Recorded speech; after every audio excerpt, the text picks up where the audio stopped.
Dans cette vidéo, j'aimerais parler du repos dans l'éternel. Qu'est-ce que c'est pour moi de se reposer dans l'éternel? C'est quand on arrive à détendre toutes les parts de nous qui s'agitent, toutes les parts de nous qui veulent plus, qui se sont surexcitées, qui sont pas contentes, toutes les parts psychologiques, toutes les personnalités, toutes les choses qui se battent en nous, ce qu'on pense de nous-mêmes aussi, pour un moment aller détendre tout ça. Ça monte en nous-mêmes, dans la psychologie.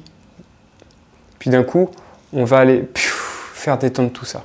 Autoriser une détente où d'un coup, à l'intérieur de notre esprit, on peut s'imaginer dans notre cerveau, qui est agité par toutes ces pensées, d'un coup, on redescend tout. Et d'un coup, il est vide. Ainsi, on se retrouve juste dans notre monde, en connexion directe avec notre monde, le monde, et là on se repose.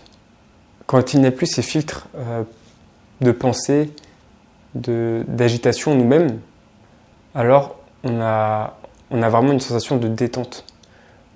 On devient vastitude, on fusionne, on fusionne avec l'éternel. En fait, ce qu'on ressent être nous-mêmes ensuite n'est plus une pensée ou une agitation, c'est le monde, notre monde à nous, nous-mêmes, notre monde à nous, ce que l'on expérimente.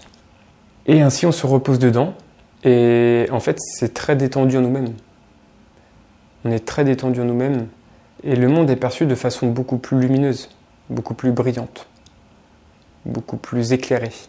Le repos dans l'éternel, c'est donc lâcher, autoriser juste de vivre depuis un espace qui descend, qui abandonne une forme de combat, et donc qui décide d'être, quoi. Être soi-même, être présent. Parfois ça revient, et puis à un moment, on relâche, on se redétend dans l'éternel. C'est en fait pas forcément une détente du coup extérieure, c'est une détente intérieure, une reconnaissance des phénomènes à l'intérieur de nous qui s'agitent, et en fait l'idée de se détendre dedans.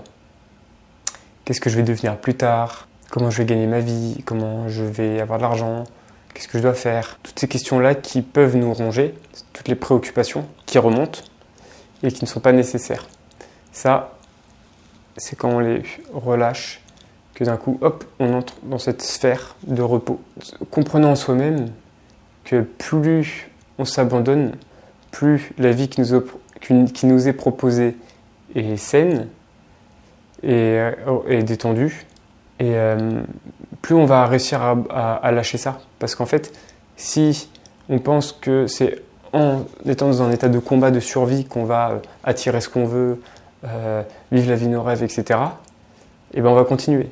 Parce qu'à un moment, on va comprendre que c'est dur. C'est pas pourquoi on souffre. C'est compliqué. Mais quand on relâche, alors on est détendu, alors on souffre plus, peu. Et alors, la vie est à l'image de ce que l'on est, de ce que l'on vibre. Donc c'est vraiment dans cette compréhension que plus je me repose, plus je vis une vie reposante. C'est un peu dommage parce que c'est un peu paradoxal. C'est un peu la blague de la vie, quoi. Donc arriver presque à se détendre avant d'être détendu. Reposer en soi-même, se détendre. Accepter de ne pas avoir de prise sur son futur, sur sa vie, sur tout ça, sur comment les choses vont se passer, comment elles devraient se passer. Quand on repose en soi-même, on repose dans la partie de nous qui ne peut pas mourir. On repose dans l'éternel, une forme d'éternité. Alors il y a moins de peur, une compréhension plus rassurante de la vie, plus qu'en se prenant pour, notre personnalité qui, elle, en fait, peut mourir n'importe quand. Donc l'éternel, c'est pas un Dieu extérieur, un Dieu éternel. C'est juste qui nous sommes, ce que nous sommes, au-delà de nos pensées, nos émotions. Et quand on arrive à reposer ça, à être maintenant, à décider de ne pas avoir de contrôle sur la suite et ressentir suffisamment, lâcher suffisamment prise sur ses émotions pour juste entrer dans cette vastitude que nous sommes. C'est quand tout le brouillard, toutes ces petites réactions qu'on a, on décide de non, c'est trop pour moi, je me repose. Là, que se dévoile l'éternel, la vastitude que nous sommes, qui n'est pas extérieure à nous.